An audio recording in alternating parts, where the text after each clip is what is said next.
शास्त्र में चाहे जितना ज्ञान हो जाए आपको, ग्रंथ आचरण में आए, शास्त्र आचरण में उतरे।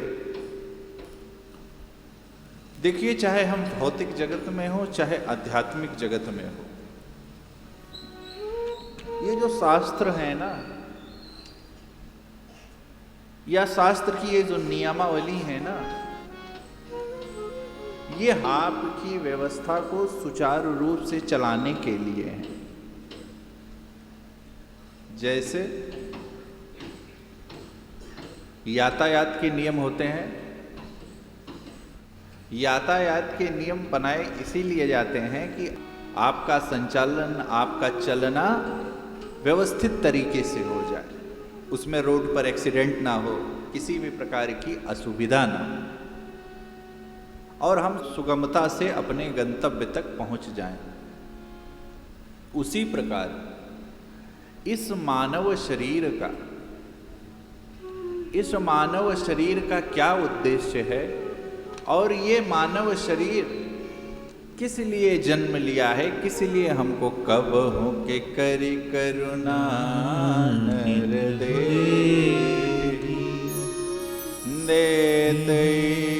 सविनो है तो स्नेह, बड़े भाग्य मानुष तन पाव, सुर दुर्लभ सब ग्रंथ निगा, साधन धाम मोक्ष कर द्वारा।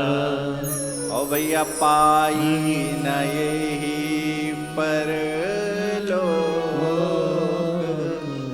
सिधारा। साधन धाम ये क्या है?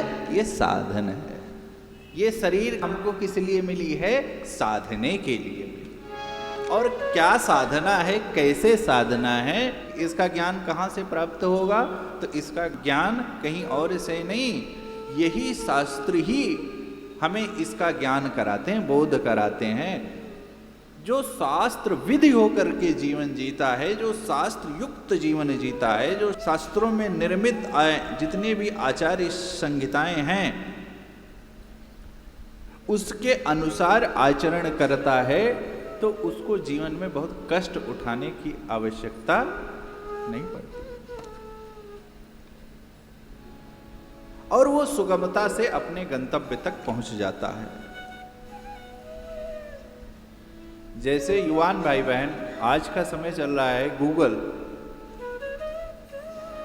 गूगल मैप आप लगाते हैं तो जहां पर भी आपको जाना है, यदि आप गूगल के बताए हुए रास्ते पर यदि आप चल रहे हैं तो क्या परिणाम होगा? आप सुगमता से आज के भौतिक, क्योंकि देखिए शास्त्रों को जब तक भौतिक परिप्रेक्ष्य में रखकर उसका उदाहरण नहीं पेश किया जाएगा, तब तक आज के युवाओं के थोड़ा समझ में आने वाला नहीं है। शास्त्र बनाए गए हैं आदि से अनादि के तक, जब ये सृष्टि शुरू हुई है तब से, और जब ये सृष्टि खत्म होगी तब तक एक शास्त्र के ज्ञान ही हैं जो अपरिवर्तनीय हैं। इसमें कभी कोई परिवर्तन होने वाला नहीं है। और सब, चाहे विज्ञान हो चाहे वो संविधान हो, सब परिवर्तन है। क्यों? क्योंकि वो मानव निर्मित है। मानव निर्मित जितने भी संविधान, जितने भी नियम, जितने भी कानून कहें तो सब बनाए गए हैं, सब परिवर्तनशील हैं, सब में परिवर्तन संभव है, त्रुटि संभव है, और समय समय के अनुसार उन त्रुटियों को सुधार करने के लिए लोग अपने मानव विवेक से उन त्रुटियों में सुधार करते हैं। परंतु शास्त्र है, शास्त्र ये मानव निर्मित नहीं है, ये देव निर्मित है, ये प्रभु निर्मित है, ये प्रभु सम्मत है, ये प्रभु के श्री अंग हैं।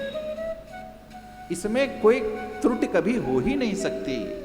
इसीलिए तो कहा गया है कि इस शास्त्र के अनुसार जो आचरण करेगा उसका क्या शुद्ध होगा? उसका संकल्प शुद्ध होगा। क्या शुद्ध होगा? संकल्प शुद्ध हो। संकल्प का अभिप्राय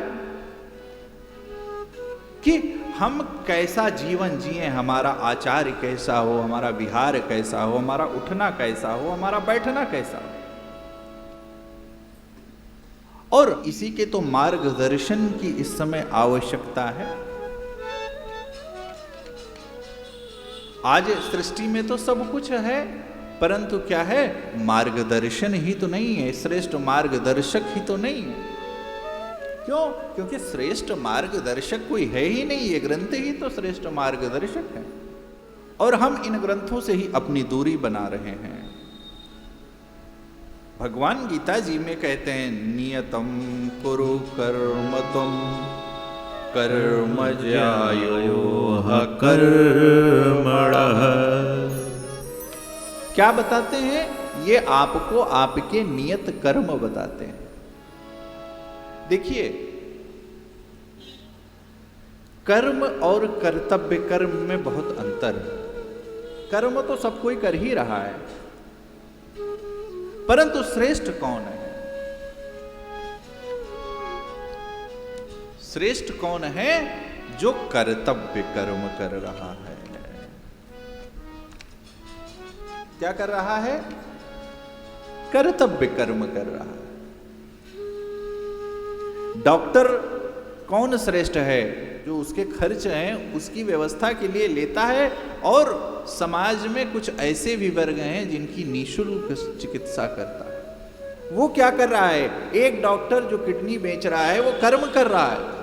एक डॉक्टर, एक अध्यापक जो सबको पढ़ा रहा है, साथ में 4 ऐसे बच्चों को भी शिक्षा दे रहा है जो किसी भी प्रकार से अयोग्य हैं। ये क्या है? ये कर्तव्य कर्म है।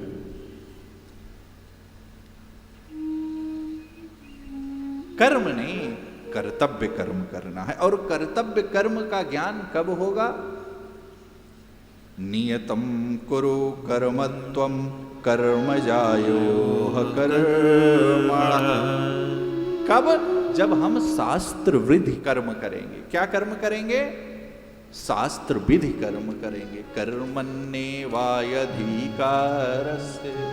हमारे हाथ में कर्म ही है, परंतु करना क्या है? हमको शास्त्र विधि कर्म करना है। और शास्त्र विधि कर्म क्या होगा? हमारे संकल्प को शुद्ध करेगा, हमारे जीवन के उद्देश्यों को शुद्ध करेगा, हमारे जीवन के उद्देश्यों से हमें परिचय कराता चला जाएगा धीरे धीरे। परंतु यही है दुखद कि जहां पर इसकी पाठशाला है वहां पर हम जाते नहीं।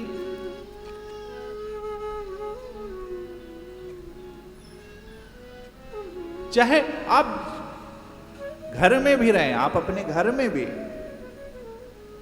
हर मुखिया को चाहिए कि अपने घर का एक नियम बना ले। क्या नियम? कि भैया बच्चे उठेंगे सुबह तो अपने माँ बाप, अपने दादा दादी का पैर छुएंगे। ये नियम बना लीजिए, बड़ा साधारण सा नियम है। जब कहीं बाहर जाएंगे, काम से जाएंगे, स्कूल जाएंगे, कहीं पर भी जाएंगे, तो अपने माँ बाप, अपने बड़ों का पैर छूकर जाएंगे नित्य। ये क्या है? ये शास्त्रविद छोटे नियम हैं। इससे क्या होगा? बच्चों में विनम्रता उतरेगी, बच्चों में शालीनता उतरेगी।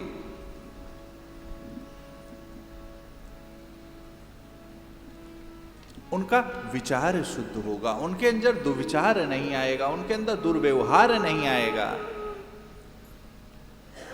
कुछ नहीं है तो यदि आपके पास समय है तो मान लो सैटरडे छुट्टी, संडे छुट्टी होती है, सैटरडे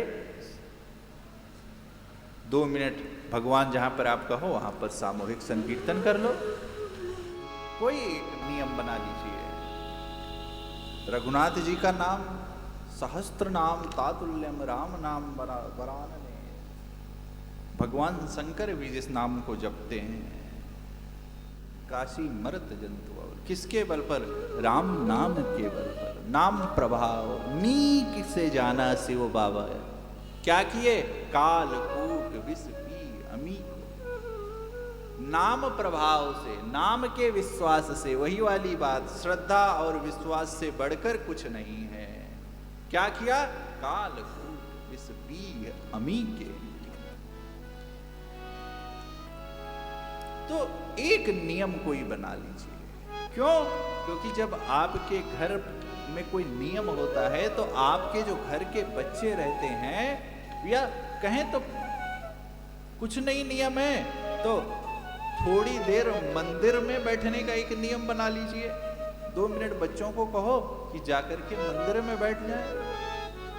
देखिए, मंदिर क्यों जाना चाहिए, मंदिर में क्यों बैठना चाहिए, हर के पीछे एक विज्ञान है।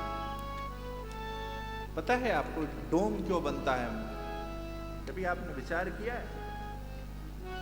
आप यूं यहां पर नाम, जैसे आप हॉल में, जैसे यहां पर कथा हो रही है, अब यहां पर जितने लोग बैठे हुए हैं सबकी अपनी एक एक ऊर्जा है, सबके अंदर एक एक ऊर्जा निहित है और मल्टीप्लाइड बाई जितने लोग, जिसको हम हिंदी में क्या कहते हैं, गुणा, जितने लोग हैं उतने गुणे।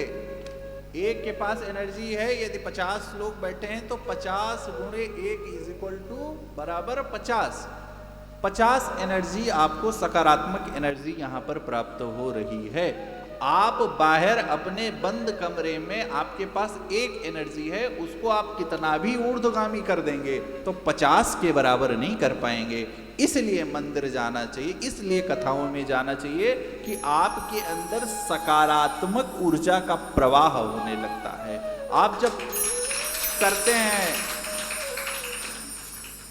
आप जब ओम नाम जब जो भी करते हैं, तो जब आपके आज्ञा चक्र से लेकर के यहाँ तक ऊपर तक, जब ऊर्ध्व तक जाता है, जितने भी आज्ञा चक्र बताए गए हैं योग साधनों में, उसमें उस समय क्या होता है, वो एक जैसे मैग्नेटिक फील्ड होता है ना, जब तार जाता है, जब करंट जाता है तो एक मैग्नेटिक फील्ड बना लेता है। वैसे जब आप नाम जप करते हैं तो आपके आसपास एक ऊर्जा बन जाती है, उस ऊर्जा से आपका शरीर ढक जाता है। और जब वो ऊर्जा ऊर्ध्वगामी होती है तो जो मंदिर का डोम होता है, उस डोम से टच होकर के ऊपर जा करके और नीचे मूर्ति से मिल कर करके वो 3 गुना होकर के, ये साइंस ऑक्सफोर्ड का है, आप पढ़ लीजिएगा, आकर के आपके अंदर प्रवेश होता है, जिसे हम प्रतिध्वनि कहते हैं। इसीलिए जो डोम बनता है, हर मंदिरों में डोम क्यों? सूर्य के ऊपर, प्रकृति की गोद में रहता है, सूर्य के मुख के ऊपर किया जाता है और वहां पर वो ध्वजा होती है। क्यों? क्योंकि वहां से जो किरणें आती हैं वो शुद्ध प्योरीफाइड होकर के आती हैं वहां पर। इसलिए मंदिरों में जाना चाहिए कि वहां पर आपको मल्टीपल एनर्जी प्राप्त होती है। हर किसी के पीछे विज्ञान है।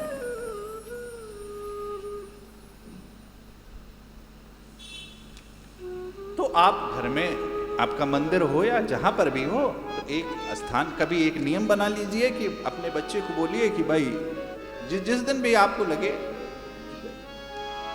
परंतु पाते रहिए, अपने मस्तिष्क को खोले रहिए। अरे बाबा ने इस रामचरित नाना पुराण निगमागम सम्मदम यद रामायणम क्या किया?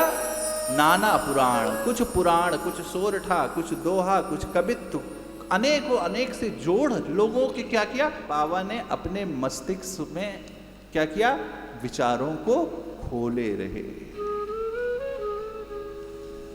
बाबा के मस्तिष्क, देखिए, लेने में कभी गुरेज नहीं करना चाहिए, परंतु क्या ले रहे हैं इसका विवेक आपको तब होगा जब आप शास्त्रविद जीवन जीते रहेंगे। भाई, आप शास्त्रविद जीवन जी रहे हैं, शास्त्रोक्त जीवन जी रहे हैं, तो आपको कोई कुछ भी देकर जा भी नहीं सकता, क्योंकि आप लेंगे नहीं। शास्त्रविद जीवन कहना बहुत आसान है,